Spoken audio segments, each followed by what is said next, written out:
Welcome to the Creative Plan Podcast Network. Join us as we share our favorite RPGs, one-shot games, tabletop games, reviews of items, and convention panels, and other exciting things that we run into from time to time. Sit back and enjoy the show.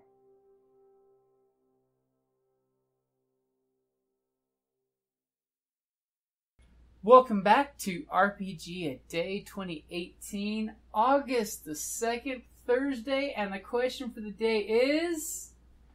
Dun, what? Dun, dun. Okay, I'll have to give you a 3-count pause for your dun dun dun. Would you like to try that again? Yes. Dun dun dun. What do you look for in an RPG? What's your whistle for a role-playing game? Remember, you have to introduce yourself.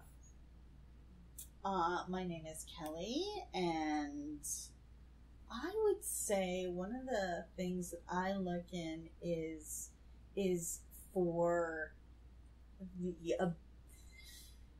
a variety, not the same story over and over. Oh, look, we go into the dungeon and we, get loot. Well, I'm all for that. Loot bodies! But, it's nice to mix it up. I look for versatility in an RPG. I look for the ability to craft characters as opposed to just, operate one. I want to play that character, and I want the versatility to have different types of characters. So I think versatility is one of the biggest things for me. That's solid. My name is Jocelynne, and I'm best known as Madame Askew. I perform at a lot of conventions across the United States and into Canada. You can find me online on Facebook, Twitter, and Instagram at Madame Askew, and at my Patreon also at Madame Askew. And I love role-playing games. I do improv professionally, so it's really fun for me to fall into the RPG, the tabletop with my friends. So when I'm looking at new RPGs, or new to me, because I like older RPGs as well, then I'm always looking for the ability to tell organic stories that are not constrained just by the stats. So I don't like games that are only about the fight scenes and everything in between is like, and then stuff happens. Now we're fighting trolls again. Now, I like to fight trolls, if they're bad trolls, because I pretty much cannot bring myself to play an evil character. It's a character flaw on my part. So I'm always a neutral or good character.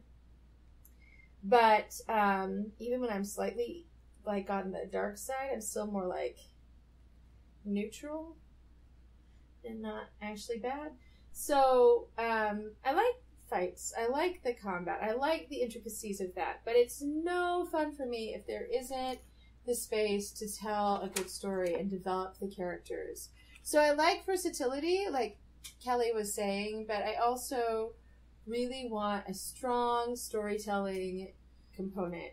One of the things I love about 5th edition D&D is that it rewards that aspect of gameplay. I know when I played other versions of D&D, there's no reward, so it depends on your game group a lot, and whether they're going to have patience for storytelling and character development.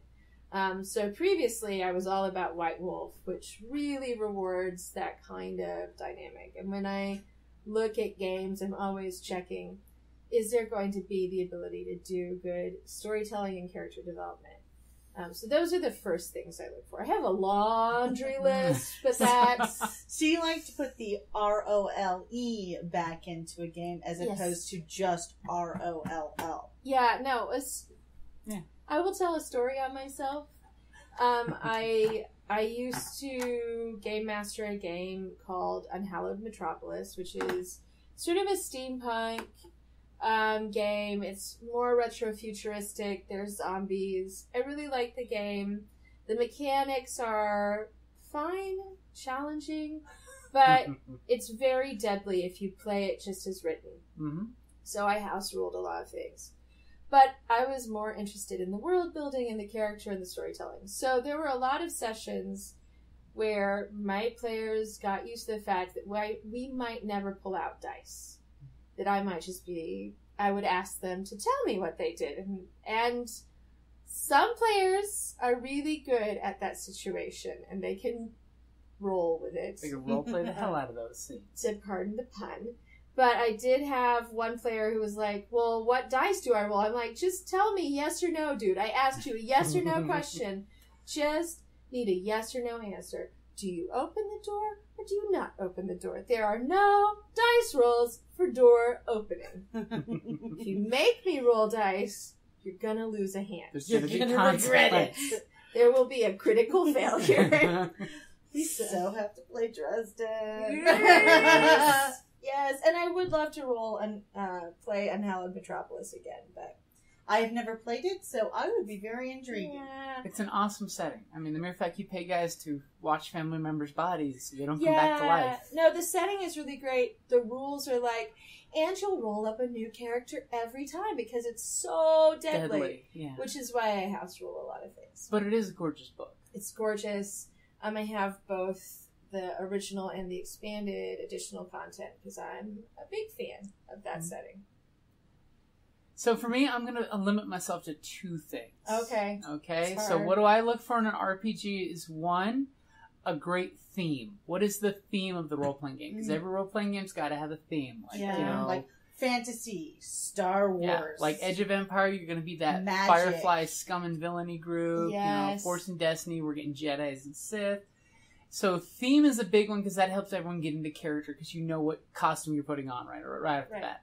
The second one I really love, especially as a GM, is player fiat. Giving the players permission to take control of themselves and the world while they play. Because there's so many games where your players show up to just battle paper targets because they don't think they can control anything other than their dice rolls. Giving them games like Fate, where you can throw a chip and you can make a huge world-changing event happen, I'm a huge fan of that because it makes the player own the story as much as the GM. Mm-hmm. And come on, as GMs, we all know we love it when the players take ownership. Yeah, and creating I like aspects that collaboration that you can employ in a scenario. So, like, if I do a successful roll, it can create an aspect for the situation that other players can build or on. The game master can use to affect the situation further. That's why it does go back to Fate as one of those ones where the GM will bribe you to let the world do these things because it makes sense and it's in your characters.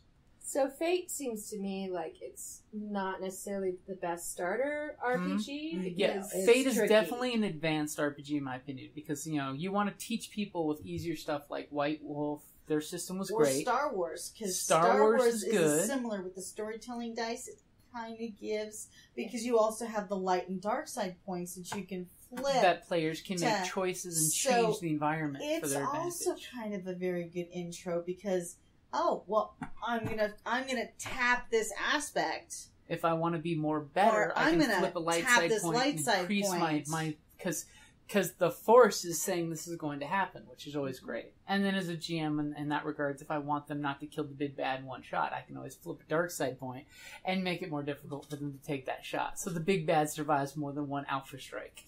Which is good.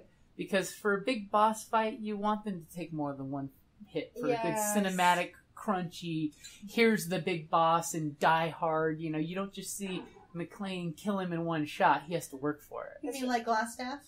Yeah, like Carrie killing the big bad in one shot. Remember, you guys all stood there waiting. We're like arguing, and she just goes in and shoots a guy with natural 20. Boom, guy's dead. That was like, it was funny, but it was absolutely deflating because you do want those big bosses to have that weight of challenge to them. And on the starter set, when we played that game, it would have been horrible if I did the same thing you guys did, holding action, because it would have been that scene from American Gods when the Viking walks up on the beach and the wall of arrows hits him and he just dies. Oh my god. Because that's what happened to Glassstaff. That is a great... No. That's a great scene in American Gods. And also that is what happened to Glassstaff. As I've quoted that GIF on Facebook, that when you see that GIF, I'm like, that's why holding action sucks in role-playing games. Yes. Because both sides, would you like an army of goblins holding their action to fire arrows? No. Like a goblin can hold its action. You never know. It can. No, most aren't that patient. No, most GMs love their players enough not to kill them instantly by doing True. it. Thank you, GMs. Because a goblin can like naturally those take GMs. their shot, they have that free hide like a rogue, and then they can take the shot with advantage the next turn and you all die. No, instead they just send imps after them. Well, there is that. So that's what I love about RPGs is you know, when I'm looking for an RPG, I want to make sure it's got a good theme and the players have control over a little more than just what they're rolling on the dice. That's awesome. Alrighty, guys. Thank you for listening. Make sure to share on hashtag RPG2018. I almost said 16. I don't know why, but 2018. And make sure you comment, share what you like, share what you don't like. You know, hey, what is it that you look for in an RPG besides a really cool cover? Many of us have fallen for that trick. And then you open it and you go, this is unplayable. Yes. All GMs... read reviews, watch other people play, real plays on podcasts. Find out before you buy the RPG. It's not 1995 anymore. We have the internet. There are YouTube videos of games. It's great. But if you do fall into it and you wind up getting one that just is unplayable, note that you have the ability to change it for the better. Make That's your true. own rule. And as a GM, you can follow the serial numbers off that shit and steal it for other RPGs. That's also true. Solid. Alrighty, guys. Thank you for listening.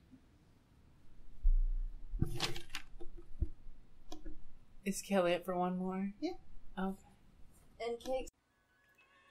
Hi, this is Kellie, aka Trixie from Ragnarok and Roll, a Scion to Ragnarok story, and Tilda Wimblewick from D&D Journey of the 5th Edition. First off, I would just like to say thank you to everyone for listening to our varied adventures, as well as for rating us on iTunes and RPGpodcast.com. If you haven't rated us yet, we would greatly appreciate it if you could. And if you're looking for more ways to support our efforts, we are now on Patreon, a great site where you can help us continue making more podcasts, as well as some special surprises for our patrons. If you can, please look us up at www.patreon.com/cppn. Every little bit helps. And again, thank you for listening.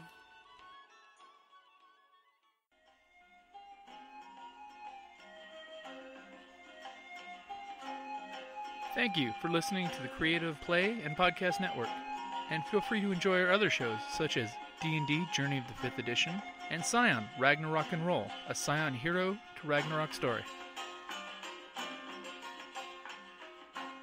Thank you for listening.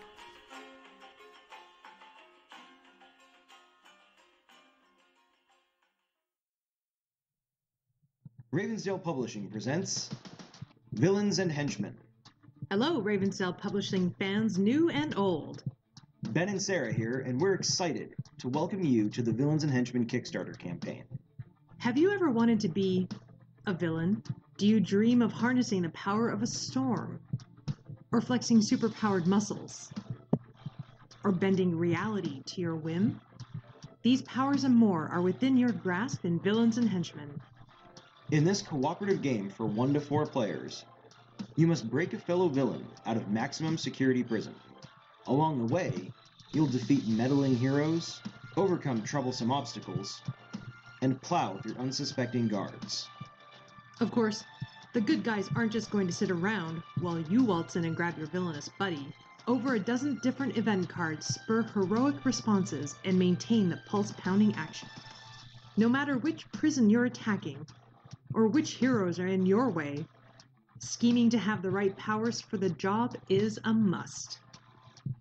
You may have to shapeshift into a stronger form, phase through a steel door, or protect the team with a well-timed force field. There is no single path to success. Adaptability and teamwork are critical to victory. But remember, you are playing bad guys. If the prison is defeated, one of you will claim bragging rights as a true villain, relegating the others to mere henchmen. For only $40, you can swipe a copy of this game, plus all 3 stretch goals unlocked during the campaign. We also have some cool expansions and paid add-ons, as well as art and other collectibles that you can only get through this Kickstarter campaign. We can't wait to get villains and henchmen into your hands and hear all about your dastardly schemes. Whether you've been following us for years or only just found us, thank you so much for your support.